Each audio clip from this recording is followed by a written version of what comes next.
Hello friend. आज हम मध्यकालीन भारत में विविध प्रश्नों को देखेंगे। तो पृथ्वीराज विजय के लेखक कौन था? पृथ्वीराज विजय के लेखक जो है जैनक था। नागर, द्रविड़ और वेसर है। नागर, द्रविड़ और वेसर क्या है? नागर, द्रविड़ और वेसर क्या है? तो ये प्रकार की भारतीय मंदिर वस्तुओं की तीन मुख्य शैली है। अर्थात भारतीय मंदिर वस्तु के जो निर्माण है उसकी तीन मुख्य शैली कौन कौन सी है? तो नागर है, द्रविड़ है और वेसर है। बड़ा इमाम बाड़ा कहाँ स्थित है? तो लखनऊ में। ये जो इमाम बाड़ा है इसको हम लखनऊ में कहते हैं तथा नवाबों का नगर, ठीक है, इसको भी हम क्या कहते हैं? लखनऊ को कहते हैं। तो बड़ा इमाम बाड़ा कहाँ है? तो लखनऊ में है। किस राजपूत शासक ने जीच मोहम्मद शाही नामक आंकड़ों का समूह बनाया? कौन सा ऐसा राजपूत शासक था जिसने जीच मोहम्मद शाही नामक आंकड़ों का एक समूह बनाया जिससे लोग खगोल संबंधी अवलोकन कर सकते थे या करे?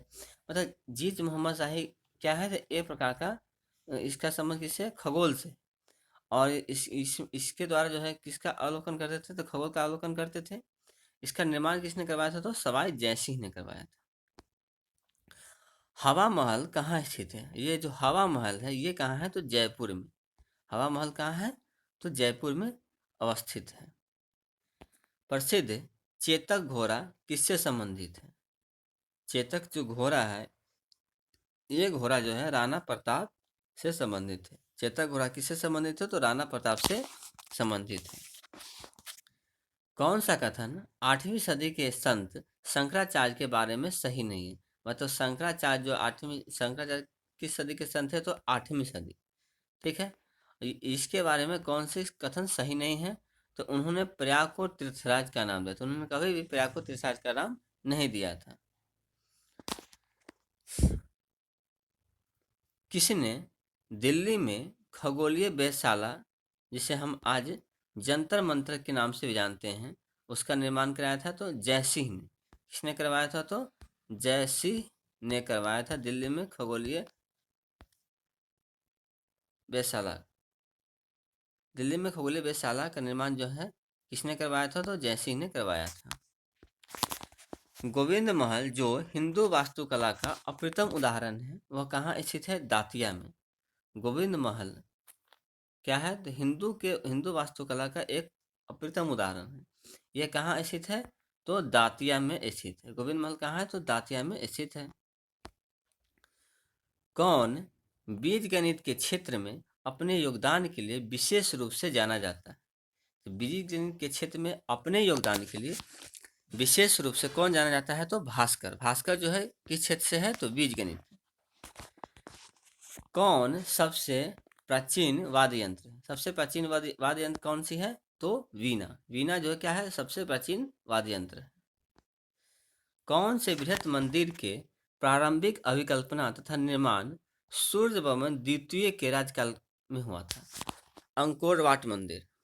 अंकोर वाट मंदिर का निर्माण किसके शासनकाल में हुआ था? तो सूर्यवर्मन द्वितीय के शासनकाल में हुआ था। या ऐसे कहे कि अंकोर वाट मंदिर का निर्माण किसने करवाया? तो सूर्यवर्मन द्वितीय ने करवाया था। किस कंपनी ने सर्वप्रथम भारत में रेल सेवा आरंभ की? आपको ये जान के आश्चर्य होगा कि रेल सेवा जो है किस कंपनी ने सर्वप्रथम शुरू की थी? तो GIP अर्थात great Indian peninsular. Great Indian peninsular आप इसे याद रख सकते हैं जीप से। जीप से जी से हो गया ग्रेट, आई से हो गया इंडियन तथा पी से हो गया पेनिनसुलर।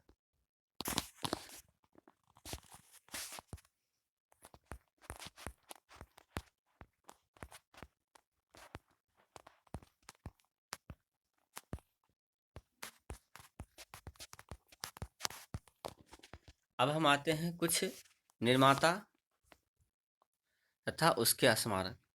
तो हम लोग इसे पहले स्मारक देखेंगे उसके बाद निर्माता देखेंगे। तो अलाई दरवाज़ा, ये अलाई दरवाज़ा जो है कहाँ है, तो दिल्ली में। अलाई दरवाज़ा कहाँ है, दिल्ली में है। इसके ये बुलंद दरवाज़ा कहाँ है, तो फतेहपुर सिकरी। बुलंद दरवाज़ा फतेहपुर सिकरी। मोती मस्जिद आगरा में एक, और एक मोती मस्जिद दिल्ली में।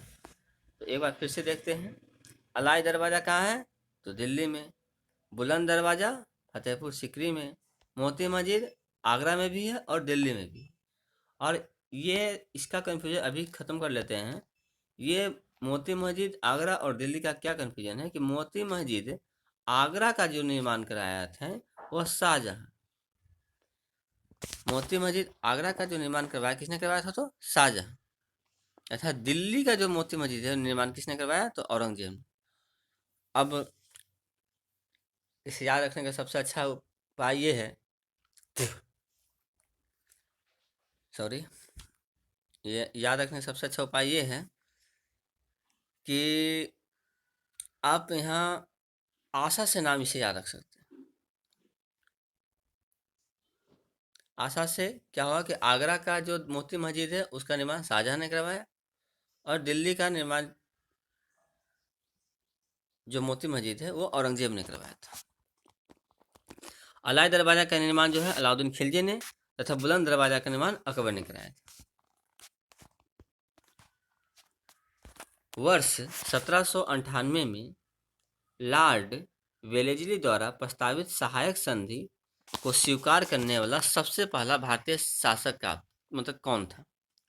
मतलब सहायक संधि जो स्वीकार सहायक संधि के जो नेता लॉर्ड वेलेस्ली है वो कब हुआ था, 1798 ईस्वी में।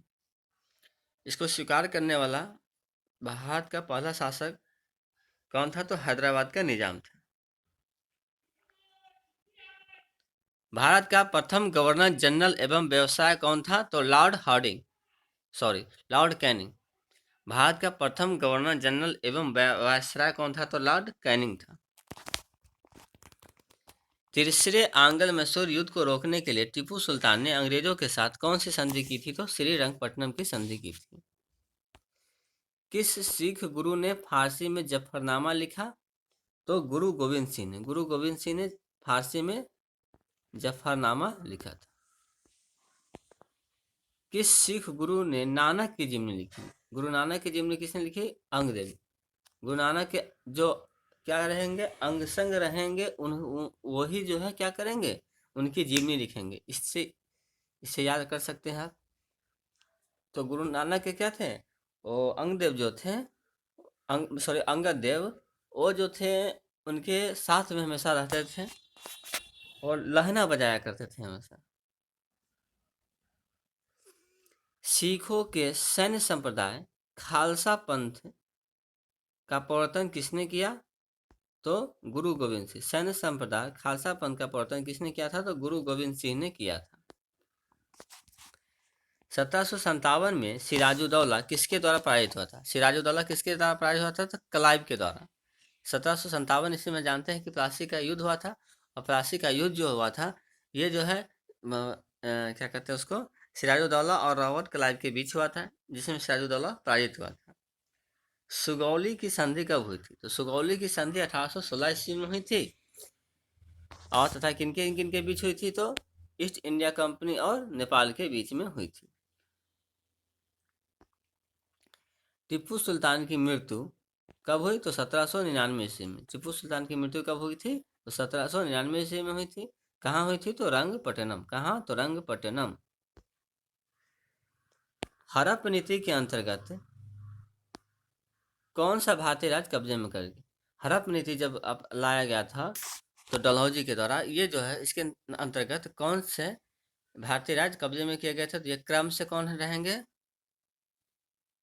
झांसी, नागपुर और सतारा। क्या है, झांसी, नागपुर, सतारा। झांसी, नागपुर और सतारा। झांसी, नागपुर और सतारा। झांसी, नागपुर और सतारा। किस राज्य के शासक नवाब वजीर कहलाते थे। अब कौन से ऐसे शासक थे, मतलब कौन से ऐसे राज्य थे जिसके शासक जो थे वजीर कहलाते थे। वजीर जो है किस राज्य के शासक कहलाते थे, अवध के नवाब को। अवध के नवाब को क्या कहा गया, वजीर। अवध के नवाब को क्या कहा गया? तो वजीर कहा गया। किसने ग्रामीण जाटों को एक सैनिक शक्ति के रूप में संगठित किया? संगठित किया तो क्या कहेंगे? चूड़ामन ने संगठित किया, तो चूड़ामन ने संगठित किया। किसने किसे जाटों का अफलातून एवं जाटों का आदरणीय और विद्वान व्यक्ति कहा जाता है? तो सूरजमल को। अब जाटों को संगठित किसने किया? तो चूड़ामन ने। अब जाटों को अफलातून तथा जाटों का आदरणीय विद्वान व्यक्ति किसे कहा जाता है? तो सूरजमल को कहा जाता है। भारत पर आक्रमण करने वाले किस ईरानी शासक को ईरान का नेपोलियन कहा जाता है? तो नादिर शाह। भारत के किस गवर्नर जनरल के समय सिंध का विलय अंग्रेजों राज्य में किया गया? तो लॉर्ड एलनबरो। लॉर्ड एलनबरो जो थे, उनके शासनकाल में क्या हुआ था? तो सिंध का विलय किया गया था। सिंध का विलय किसके शासन में किया गया? तो लॉर्ड एलनबरो के शासनकाल में किया गया। सिंध विजय का क्षेत्र किसे दिया जा सॉरी सिंध विजय का श्रेय जो है किसे दिया जाता है? तो सर चार्ल्स नेपियर को दिया जाता है। नेपियर को सिंध विजय का श्रेय दिया जाता है तथा इसको विलय किसने किया था? तो एलनबरो। एलनबरो क्या किया? विलय। तथा नेपियर इसके नेपियर को जो है इसके विजय का श्रेय दिया जाता है। ठगी प्रथा के उन्मूलन से संबंध गवर्नर जनरल कौन थे? ठगी प्रथा को जो उन्मूलन किए थे, इसके मतलब खत्म जो किए थे, इसके गवर्नर जनरल कौन थे? तो बैटिक थे। वोडियार कहाँ का शासक था? मैसूर रियासत का। वोडियार जो है कहाँ का शासक था? तो मैसूर रियासत का शासक था। टीपू सुल्तान की राजधानी कहाँ थी? तो श्रीरंगपट्टनम। टीपू सुल्तान जो थे उसकी राजधानी कहाँ थी? तो श्रीरंगपट्टनम थी। क्लाइव को बंगाल का गवर्नर कब बनाया गया? रॉबर्ट क्लाइव जो थे उनको बंगाल का गवर्नर कब बनाया गया? तो 1758 ईस्वी में। भारत का प्रथम गवर्नर जनरल कौन था? तो लॉर्ड विलियम बैटिक था। द्वैध शासन नीति को किसने समाप्त किया? तो वारेन हेस्टिंग। वारेन हेस्टिंग जो थे वे द्वैध शासन को समाप्त कर दिया। अंग्रेजों का सर्वाधिक विरोध किसने किया था? तो मराठों ने। अंग्रेज जो थे उसको सर्वाधिक विरोध जो किसने किया? तो मराठों ने किया। प्लासी का युद्ध कब लड़ा गया? तो 1757 ईस्वी में। इसका क्या महत्व है? इसका यही महत्व है कि इसने मतलब प्लासी का जो युद्ध हुआ था उसका क्या महत्व हुआ, मतलब क्या परिणाम हुआ कि इसने बंगाल में ब्रिटिश वर्चस्व के लिए मार्ग प्रशस्त किया। मतलब अब जो है बंगाल में ब्रिटिश जो शासन है उसके रोकने टोकने वाला की कमी हो, मतलब कोई रोकने उसको कोई रोक टोक नहीं सकता था।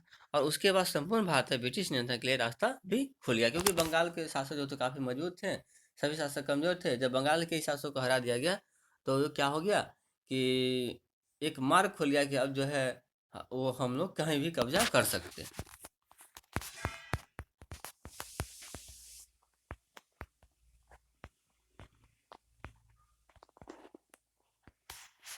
ब्रिटिश सरकार भारतीयों को आधुनिक शिक्षा देना चाहती थी। इसमें उनका उद्देश्य क्या था? ब्रिटिश सरकार जो थी भारतीयों को आधुनिक शिक्षा देना चाहती थी। इसमें उनका उद्देश्य यही था कि भारत में अपनी राजनीतिक सत्ता की नींव सुदृढ़ करना। भारत में अपनी राजनीतिक जो सत्ता है उसकी नींव को सुदृढ़ करना भारतीयों को आधुनिक शिक्षा देने का मुख्य उद्देश्य था। प्रशासनिक अवस्था के आधार पर डलहौजी ने किस को ब्रिटिश साम्राज्य में मिलाया था? तो अवध को। अवध को जो है क्या कहा था कि इसका प्रशासन अनुशासन सही नहीं है, इसको अपने राज्य में मिला लो। तो किसको मिलाया? तो अवध को मिलाया। किसने मिलाया? तो डलहौजी ने मिलाया। आदि ग्रंथ किसने संकलित किया था? तो अर्जुन देव। आदि ग्रंथ को किसने संकलित किया अर्थात लिखा था? तो अर्जुन देव ने। भारत में आधुनिक शिक्षा प्रणाली की नींव किससे पड़ी? 1835 ईस्वी में लॉर्ड मैकाले से। भारत में आधुनिक शिक्षा प्रणाली की नींव किससे पड़ी? तो 1835 ईस्वी में लॉर्ड मैकाले के द्वारा कुछ शिक्षा प्रणाली लाया गया था, उसी के द्वारा पड़ी थी। पंजाब में सिख राज्य के संस्थापक थे रंजीत सिंह। पंजाब जो थे उसमें सिख जो राज है उसके संस्थापक कौन थे? तो रंजीत सिंह थे। किसने फ्रांसीसी विशेषज्ञों की मदद से डिंडीगुल में एक आधुनिक शस्त्रागार स्थापित किया था? तो हैदर अली। फ्रांसीसी विशेषज्ञ की मदद से जो है एक आधुनिक शस्त्रागार का निर्माण किसने करवाया था? तो हैदर अली ने करवाया था। किस मुगल बादशाह ने 1733 ईस्वी में बिहार के सूबेदारी बंगाल के नवाब सुजाउद्दीन को प्राप्त किया था? इसमें दो तीन ठो क्वेश्चन है। पहला इसमें देखने की बात है कि कौन सा ऐसा मुगल बादशाह था जिसने बिहार की सूबेदारी बंगाल के नवाब सुजाउद्दीन को प्राप्त की थी? तो मोहम्मद शाह रंगीला। ये जो रंगीला था ये क्या किया कि बिहार की सूबेदारी जो है बंगाल के नवाब को दिया। भाई ये बिहार ये सूबेदारी हम भी हैं, हम तो रंगीला आदमी हैं, हम क्या संभालेंगे? तो मोहम्मद शाह रंगीला क्या किया, बिहार की सूबेदारी जो है बंगाल के नवाब को दे दिया। उस समय बंगाल का नवाब कौन था? सुजाउद्दीन था। सुजाउद्दीन कब दिया? तो 1733 ईस्वी में। किसको दिया? सुजाउद्दीन को दिया। किसने दिया? तो मोहम्मद शाह रंगीला ने दिया। अंग्रेजों का पेंशनर बनने वाला प्रथम मुगल बादशाह कौन था? तो शाह आलम द्वितीय था। शाह आलम द्वितीय जो था अंग्रेजों का पेंशनर बनने वाला प्रथम मुगल बादशाह था। गोद प्रथा पर प्रतिबंध लगाने वाला गवर्नर जनरल कौन था? तो लॉर्ड डलहौजी। यही लॉर्ड डलहौजी जो था ये गोद प्रथा पर प्रतिबंध लगा दिया था। पंजाब के राजा रंजीत सिंह की राजधानी कहाँ थी? तो लाहौर। पंजाब के राजा जो थे रंजीत सिंह उसकी राजधानी कहाँ थी? तो लाहौर थी। हैदर अली की मृत्यु किस युद्ध के दौरान हुई थी? तो द्वितीय आंग्ल मैसूर युद्ध। द्वितीय आंग्ल मैसूर युद्ध के दौरान जो है हैदर अली की मृत्यु हो गई थी। द्वितीय आंग्ल मैसूर युद्ध कब हुआ था? तो 1782 ईस्वी में। ब्रिटिश सरकार का वह गवर्नर जनरल कौन था जिसने भारत में डाक टिकट शुरू किए थे? तो लॉर्ड डलहौजी। डाक टिकट किसने शुरू किया? तो लॉर्ड डलहौजी ने शुरू किया था।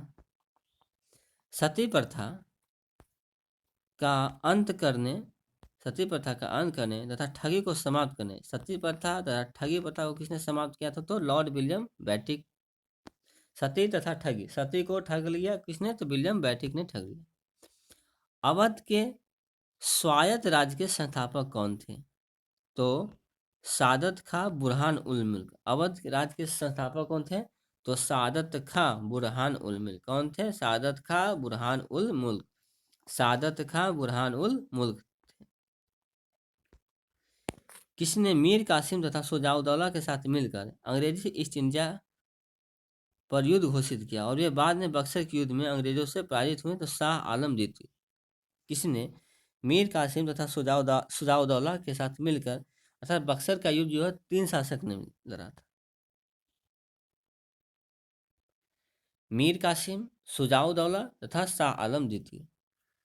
तीनों ने क्या किया था? बक्सर का युद्ध लड़ा था।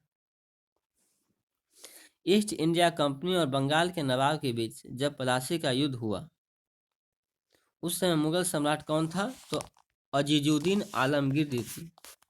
अजीजुद्दीन आलमगीर द्वितीय जो था ईस्ट इंडिया कंपनी और बंगाल के नवाब के बीच जब युद्ध हुआ था तो उस समय वह मुगल सम्राट था।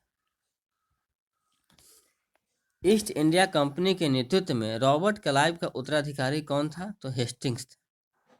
ईस्ट इंडिया कंपनी के नेतृत्व में रॉबर्ट क्लाइव का उत्तराधिकारी कौन था? तो हेस्टिंग्स था। नवाब सिराजुद्दौला एवं ईस्ट इंडिया कंपनी के बीच संघर्ष का प्रमुख कारण क्या था? नवाब सिराजुद्दौला था ईस्ट इंडिया कंपनी के बीच जो संघर्ष का मुख्य कारण क्या था? तो अंग्रेजों ने व्यापारिक छूटों का क्या था? दुरुपयोग किया था। वह हमेशा अंग्रेज क्या था कि व्यापारिक छूटों क्या करते थे? वो दुरुपयोग करते थे। सुरक्षा प्रकोष्ठ नीति संबंधित है वारेन हेस्टिंग से। वारेन हेस्टिंग से क्या संबंधित? सुरक्षा प्रकोष्ठ नीति किससे संबंधित है? तो वारेन हेस्टिंग से संबंधित। इलाहाबाद की संधि 1765 ईस्वी में थी। उसके बाद रॉबर्ट क्लाइव ने मुर्शिदाबाद का उपदीवान किससे बनाया? इलाहाबाद की संधि कब हुई थी? 1765 ईस्वी में हुई थी। उस समय रॉबर्ट क्लाइव ने मुर्शिदाबाद का उपदीवान किससे बनाया था? तो मोहम्मद रजा खान को। किस भारतीय को रॉबर्ट क्लाइव ने बिहार का नायब दीवान नियुक्त किया था? तो राजा सिताब राय को। राजा सिताब राय को रॉबर्ट क्लाइव ने बिहार का नायब दीवान नियुक्त किया था। रंजीत सिंह ने सुप्रसिद्ध कोहिनूर हीरा प्राप्त किया था शाह शुजा से। ब्रिटिश जनरल जिसने हैदर अली को पोर्टोनोवा के युद्ध में हराया था सर आयरकुट था। ब्रिटिश जनरल जिसने हैदर अली को पोर्टोनोवा का युद्ध जो हुआ था हैदर अली तथा आयरकुट के बीच में हुआ था। महाराजा रंजीत सिंह के उत्तराधिकारी कौन थे? तो खड़क सिंह। महाराजा रंजीत सिंह के उत्तराधिकारी कौन थे? तो खड़क सिंह थे।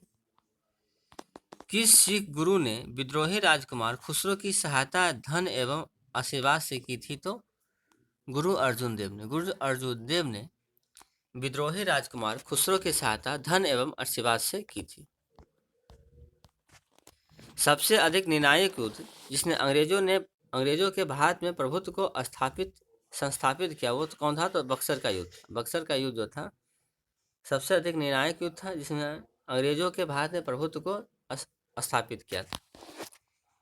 1 नवंबर 1858 को महारानी विक्टोरिया का घोषणा पत्र इलाहाबाद में पढ़कर किसने सुनाया? महारानी विक्टोरिया जो थी उसका घोषणा पत्र जो है 1 नवंबर 1858 ईस्वी को सुनाया गया। इसी घोषणा पत्र इलाहाबाद में पढ़कर किसने सुनाया था? तो लॉर्ड कैनिंग ने।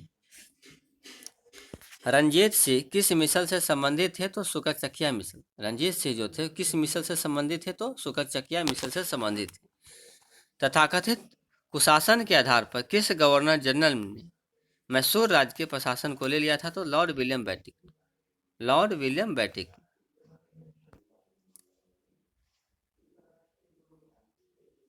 किसने अपनी राजधानी मुर्शिदाबाद से मुंगेर स्थानांतरित की? तो मीर कासिम ने।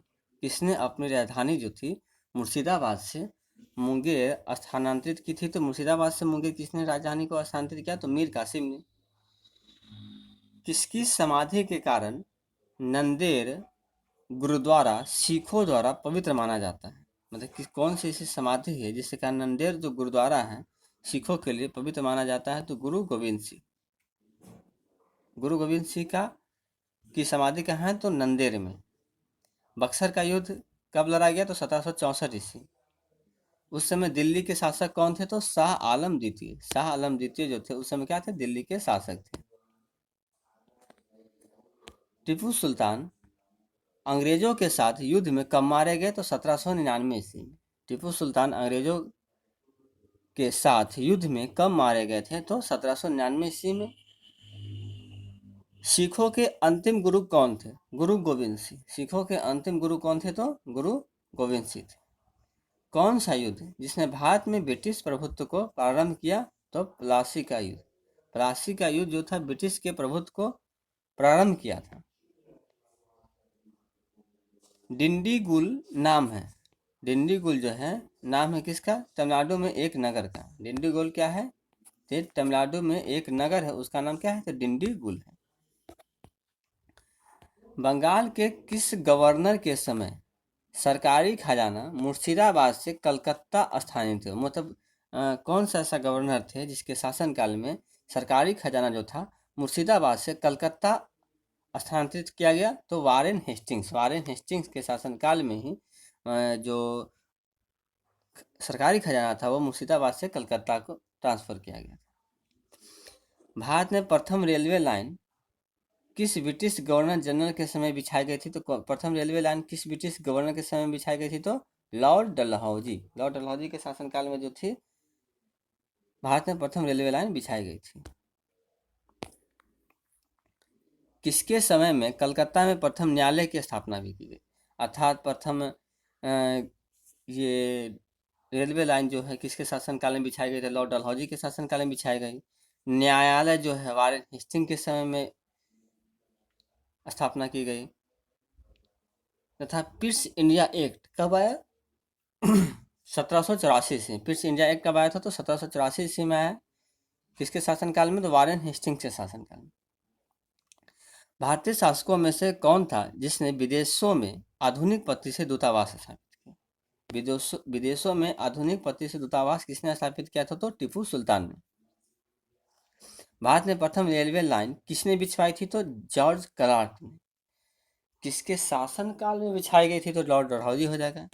किसके शासन काल में बिछाई गई थी? तो क्या हो जाएगा? लॉर्ड डलहौजी।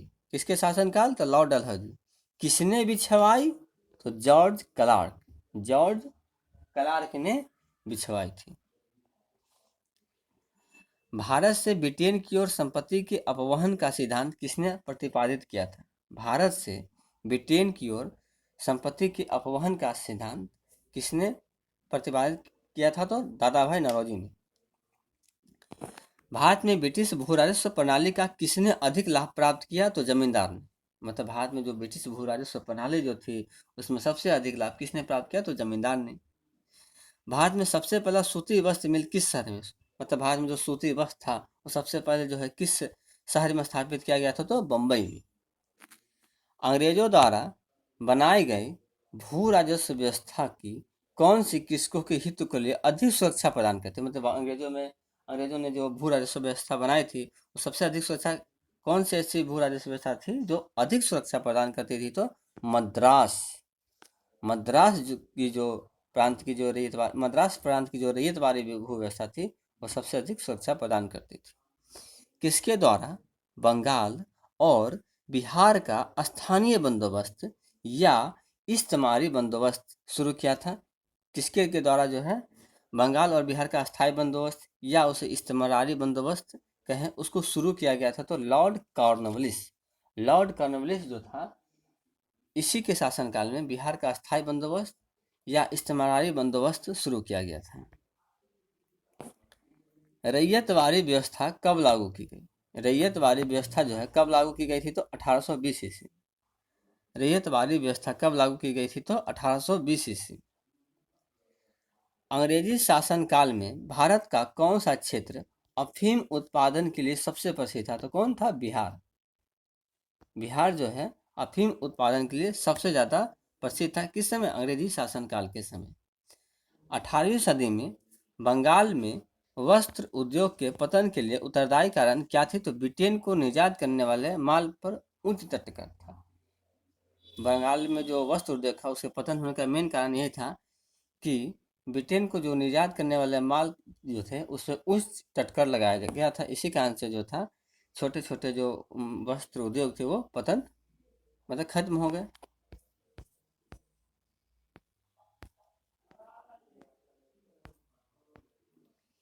नील कृषकों की दुर्दशा पर लिखी गई पुस्तक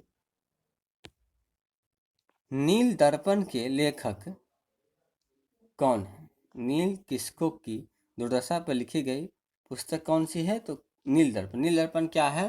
तो नील जो कृषक जो थे वो मतलब जो नील कृषक मतलब जो नील का उत्पादन करते थे जो कृषि मतलब जो किसान उसे क्या क्या कहा गया? नील कृषक कहा गया। और उसी पे एक पुस्तक लिखी गई जिसका नाम क्या था? तो नील दर्पण था। उसके पुस्तक के लेखक कौन है? तो दीन बंधु मित्र।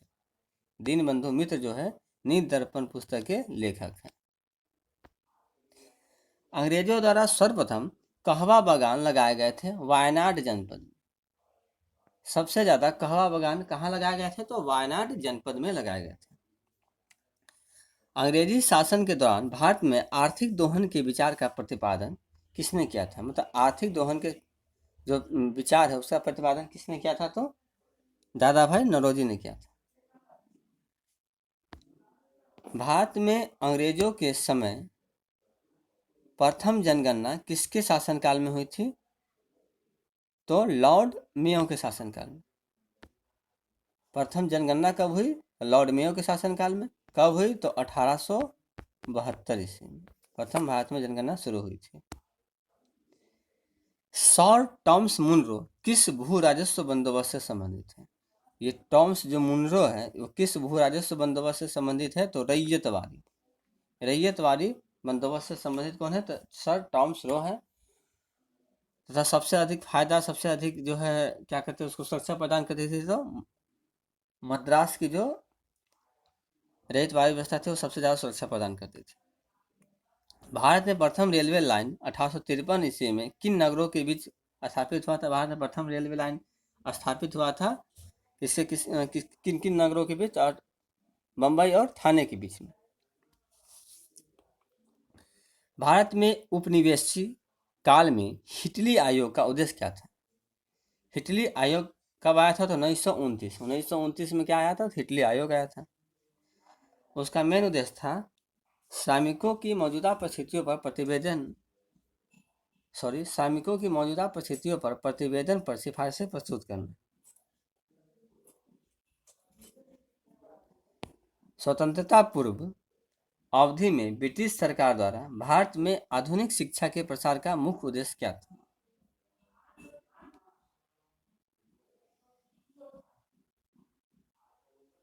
तो छोटे प्रशासनिक पदों पर नियुक्ति हेतु शिक्षित भारतीयों की आवश्यकता। मतलब स्वतंत्रता के पूर्व ब्रिटिश सरकार द्वारा भारत में आधुनिक शिक्षा के मतलब भारत में जो आधुनिक शिक्षा जो प्रदान की गई थी ब्रिटिश सरकार के द्वारा, इसका मेन उद्देश्य था कि छोटे छोटे जो प्रशासनिक पद पर थे उन्हें शिक्षित भारतीयों को नियुक्त करना।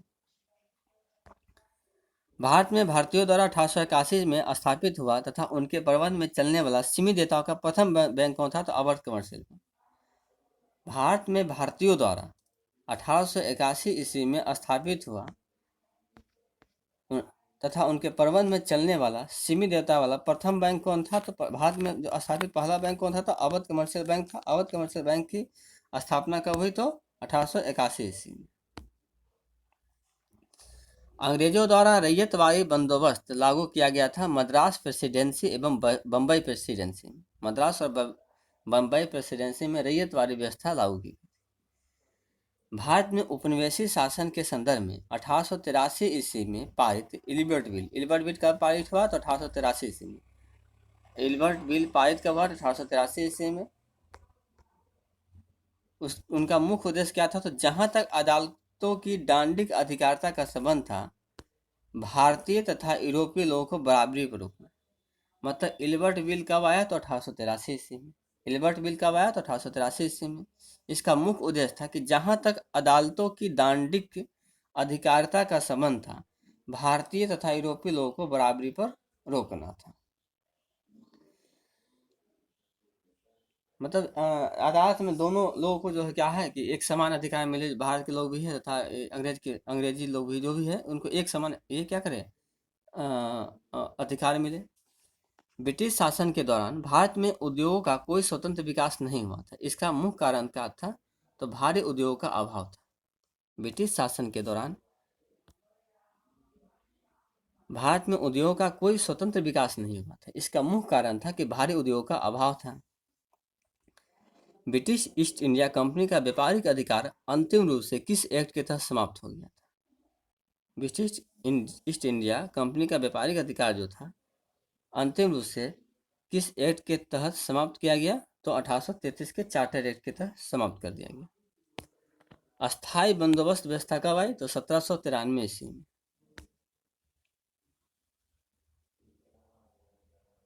जिसमें जमींदारों से अपेक्षा की गई थी कि वे खेतिहारों को पट्टा जारी करेंगे। अनेक जमींदारों ने पट्टा जारी नहीं किया। इसका क्या कारण था? जमींदारों के ऊपर कोई सरकारी नियंत्रण नहीं था, जिसके कारण जो था कोई भी जमींदार जो थे पट्टा जारी नहीं किए थे। तो हम इसे जानेंगे कि अस्थाई बंदोबस्त व्यवस्था कब आई? तो 1793 ईस्वी में आई। ठीक है। इसकी उपेक्षा इसलिए की गई कि कोई भी जमींदार जो थे पट्टा जारी कोई भी जमींदार जो थे उस पर सरकारी नियंत्रण नहीं था, जिस कारण वो पट्टा जारी नहीं किए। भारतीय शिक्षा का मैग्ना कार्टा, जिसे हम महाधिकार पत्र भी कहते हैं, कब जारी किया गया? तो 1854 ईस्वी में। मैग्ना कार्टा कब जारी किया गया? तो 1854 ईस्वी में। किसके द्वारा? वुड के घोषणा पत्र को। अर्थात भारतीय शिक्षा का मैग्ना कार्टा किसको कहा जाता है? तो वुड के घोषणा पत्र को। ये कब आया? तो 1854 ईस्वी में। किसने 1911 में प्राथमिक शिक्षा को निःशुल्क एवं अनिवार्य बनाने वाला विधेयक इंपीरियल लेजिस्लेटिव काउंसिल क्या है? तो प्राथमिक शिक्षा को निःशुल्क एवं अनिवार्य बनाना। प्राथमिक शिक्षा को क्या करना? निःशुल्क एवं अनिवार्य बनाने वाला बिल कौन था? तो इंपीरियल लेजिस्लेटिव काउंसिल।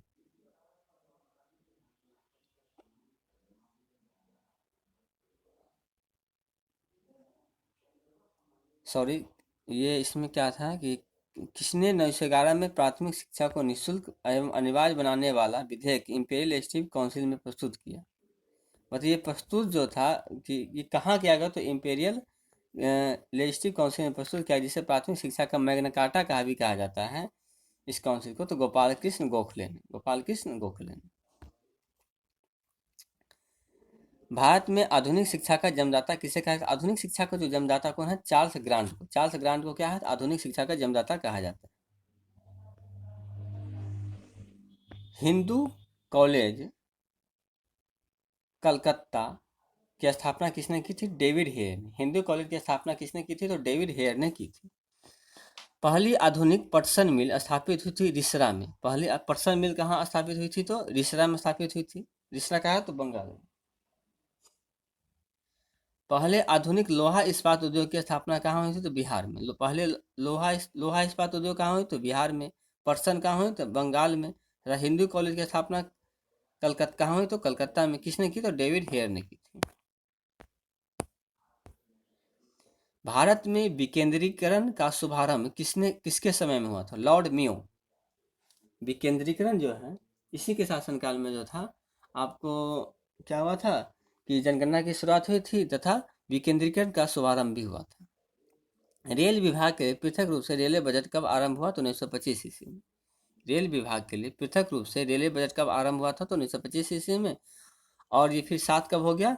तो 2007 ईस्वी में।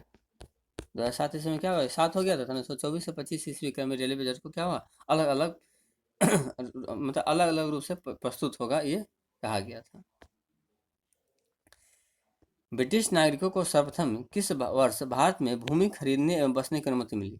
मतलब ब्रिटिश नागरिक जो थे अब जो है भारत में भूमि खरीद सकते कब से? 1833 ईस्वी के चार्टर एक्ट से। क्योंकि 1833 ईस्वी के चार्टर एक्ट में जो था, ब्रिटिश इंडिया कंपनी जो थी उसका अधिकार समाप्त हो गया था।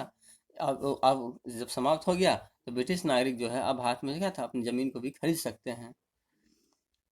दादा भाई नौरोजी ने अंग्रेजों द्वारा किए गए किस कार्य को अनिष्टों का अनिष्ट की संज्ञा दी है? अनिष्टों की अनिष्ट की संज्ञा किसने दी थी? तो दादा भाई नौरोजी ने दी थी। किस मतलब किस किस कार्य को दी? तो धन के निकास के सिद्धांत को अनिष्टों के अनिष्ट की संज्ञा दी थी। किसने भारत में किसने भारत के अंग्रेजी उपनिवेश नियंत्रण की आलोचना में अन्य ब्रिटिश पदावली का उपयोग किया था? तो दादा भाई ने। किसने भारत के अंग्रेजी उपनिवेश नियंत्रण की आलोचना में अन्य ब्रिटिश पदावली का उपयोग किया था? तो दादा भाई नौरोजी ने। नानक किसकी पूजा पर जोर देते थे? तो सतनाम की। नानक जो थे किसकी पूजा की पर जोर देते थे? तो सतनाम की। गुरु नानक का विवाह किसके साथ हुआ था? तो सुलख सुलखनी से सुलखनी से। गुरु नानक का जो विवाह हुआ था किसके साथ हुआ था? सुलखनी से हुआ था। किस सूफी संत ने अमृतसर में हर मंदिर साहब की नींव डाली? तो मियाँ मीर ने। किस सूफी संत ने अमृतसर में हर मंदिर साहब की नींव डाली थी? तो मियाँ मीर ने। महाराजा दिलीप सिंह को 50,000 रुपये वार्षिक पेंशन देकर कहाँ भेज दिया गया? तो इंग्लैंड। महाराजा जो दिलीप सिंह थे उसको 50,000 रुपया की वार्षिक पेंशन देकर कहाँ भेज दिया गया? तो इंग्लैंड में भेज दिया गया। आदि ग्रंथ अथवा गुरु ग्रंथ साहिब का संकलन किसने किया था? तो अर्जुन देव। आदि ग्रंथ तथा अथवा गुरु ग्रंथ साहिब का संकलन किसने किया? तो गुरु अर्जुन देव ने किया था। तथा खालसा के संस्थापक कौन थे? तो गुरु गोविंद सिंह। खालसा के संस्थापक कौन थे? तो गुरु Govind Singh. Thank you friend. अगर आपको वीडियो अच्छी लगी है तो इसे लाइक और सब्सक्राइब कीजिए, और एक बार जब वीडियो समझ में ना तो दोबारा देखिए। Thank you.